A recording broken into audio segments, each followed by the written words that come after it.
सभी का एक बार हार्दिक स्वागत है।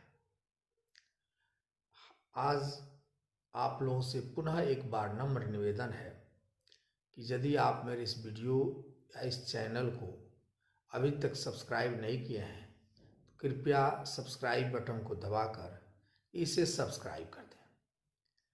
आज हम लोग कुंडली विषय वस्तु से हटकर, चूँकि बहुत सारे दर्शकों की आग्रह भी था, इसलिए आज गणेश, भगवान गणेश जो शांति के प्रतीक हैं, जो प्रेम के प्रतीक हैं, जो ज्ञान के प्रतीक हैं, उस गणेश की चतुर्थी यानी गणेश चतुर्थी कहें, जिसको सकट चौथ भी कहा जाता है बहुत जगह, कुछ जगह इसे तिलकुट चौथ भी कहते हैं, जबकि एक्चुअली यह संकष्टी चतुर्थी है।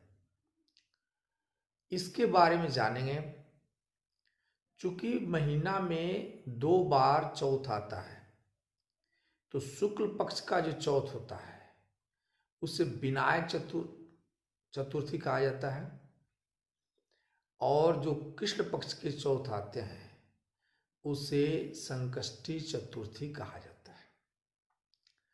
तो संकष्टी चतुर्थी इस बार जो माघ महीना है, इस माघ महीना के जो संकष्टी चतुर्थी है, कृष्ण पक्ष का जो चतुर्थी तिथि है, यह अपने आप में बड़ी ही महत्वपूर्ण तिथि है, जिसे महिलाएं अपने पुत्र के कल्याण के लिए, पुत्र के स्वास्थ्य के लिए और पुत्र के विकास के लिए इस व्रत को करती हैं।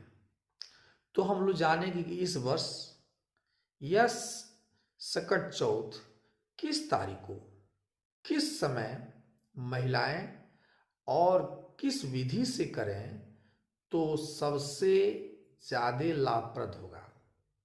इस बार यह चौथ संकष्टी चौथ जिसको कहा जाता है, जो संकट को निदान करने वाले भगवान गणेश के जो यह व्रत है, यह रविवार को 31 जनवरी को चंद्रमा जो है, कृष्ण पक्ष के चंद्रमा चौथ तिथि जो उसको कहा गया है, वो 8:24 पर उदय हो रहा है, और 1 फरवरी को 6:26 पर ये अस्त होते हैं।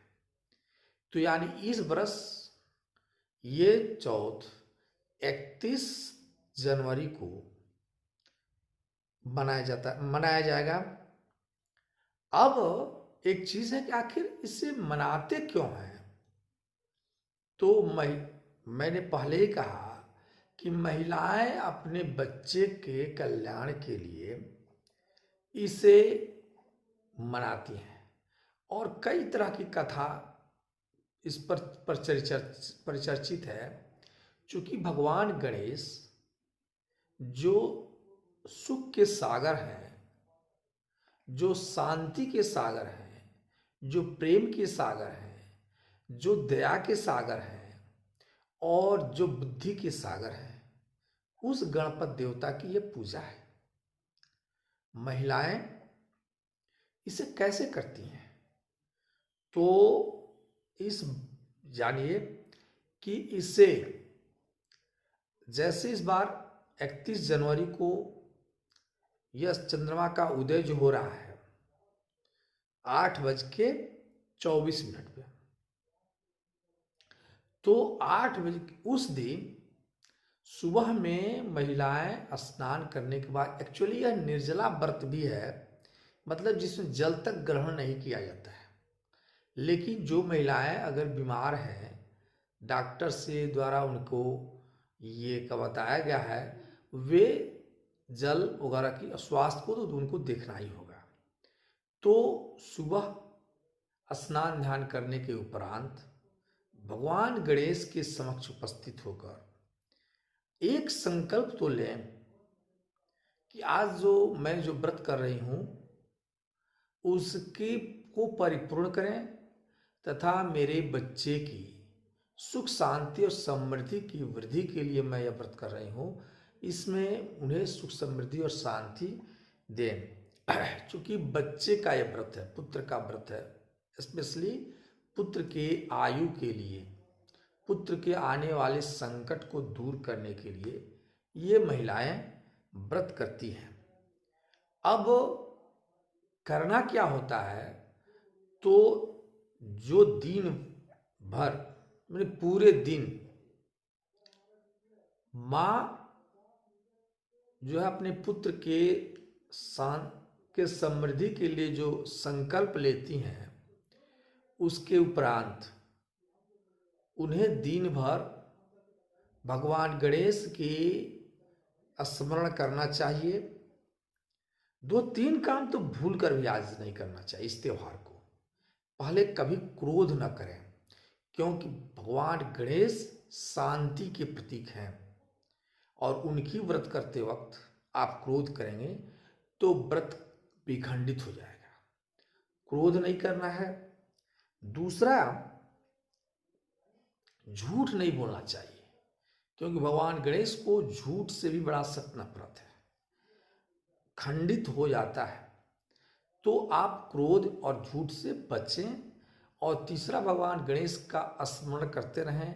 भरसक गणेश की जो मंत्र हैं, ओम गंगणपतिये नमः, या अन्य जो भी मंत्र आप जानते हैं विनायक के, बुद्धि विनायक कहे भी गए हैं, उनका स्मरण करते हुए शाम के समय एक काष्ठ के चौकी पर लाल वस्त्र बिछाने के बाद भगवान गणेश की प्रतिमा को रखते हुए इस दिन तिल के लड्डू बनाए जाते हैं, वो भी 21, और 21 दुर्वा भी चढ़ाए जाते हैं गणेश को। तो 21 दुर्वा को चढ़ाते हुए 21 लड्डू का जो है यहाँ उनको चढ़ाया जाता है। और चढ़ाने के बाद भगवान गणेश का नमन करें, आराधना करें और उनको रोली चंदन युक्त जल से जो चंद्रमा को अर्घ दिया जाता है। चूंकि चंद्रमा की प्राथमिकता इस व्रत में होता है, क्योंकि चंद्रमा के उदय और चंद्रमा का अस्त ही इस व्रत का मुख्य कारक होता है। क्यों ऐसा होता है? इसका मुख्य कारण है कि ये चंद्रमा जो है मन के कारक है और गणेश जो है वो बुद्धि के कारक है। तो ये मन जो चंचल है, यह बुद्धि से भर जाए, ये बहुत जरूरी है। अगर मन स्थिर नहीं होगा तो आराधना करने में विलंब हो सकती है या बुद्धि जो है भटक जाएगा। इसलिए चंद्रमा की प्राथमिकता दी गई है। और चंद्रमा माता के भी कारक हैं और माताओं के द्वारा ये व्रत किया जाता है, इसलिए भी चंद्रमा का प्राथमिकता दिया गया है। तो यानी कहने का मतलब ये कि चंद्र का जो है अर्घ देने के उपरांत ये व्रत परिपूर्ण होता है। तो आज के दिन यानी 31 जनवरी को इस व्रत को मनाना है और महिलाओं के द्वारा इसे अपने पुत्रों के संतान, अपने संतान के विकास, संतान की उत्पत्ति, जिन महिलाओं को संतान उत्पत्ति में प्रॉब्लम होती है उनके लिए भी ये व्रत बहुत ही मंगलकारी होता है। क्योंकि मंगलकारी है भी भगवान गणेश। जहाँ शांति है नहीं है वहाँ यह शांति देते हैं। तो इसलिए आप 31 जनवरी को ही गणेश ये चतुर्थी जो कहा गया है, या तिलकुट चतुर्थी इसलिए कहते हैं कि तिल का ही लड्डू चढ़ाया जाता है, और कुछ तिलकुट चतुर्थी इसलिए कहा गया है। एक्चुअली यह संकष्टी चतुर्थी है, यानी संकट को दूर करने का एक त्योहार, यह व्रत।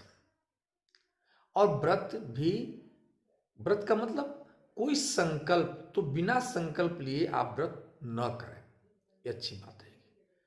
तो अगर यह मेरा वीडियो अच्छा लगा हो तो इसे लाइक भी कर दें। फिर हम लोग पुनः अगले वीडियो में अपने आ जाएंगे कि हम लोग की कुंडली के ज्ञान के बारे में क्या आगे बढ़ना है। नमस्कार।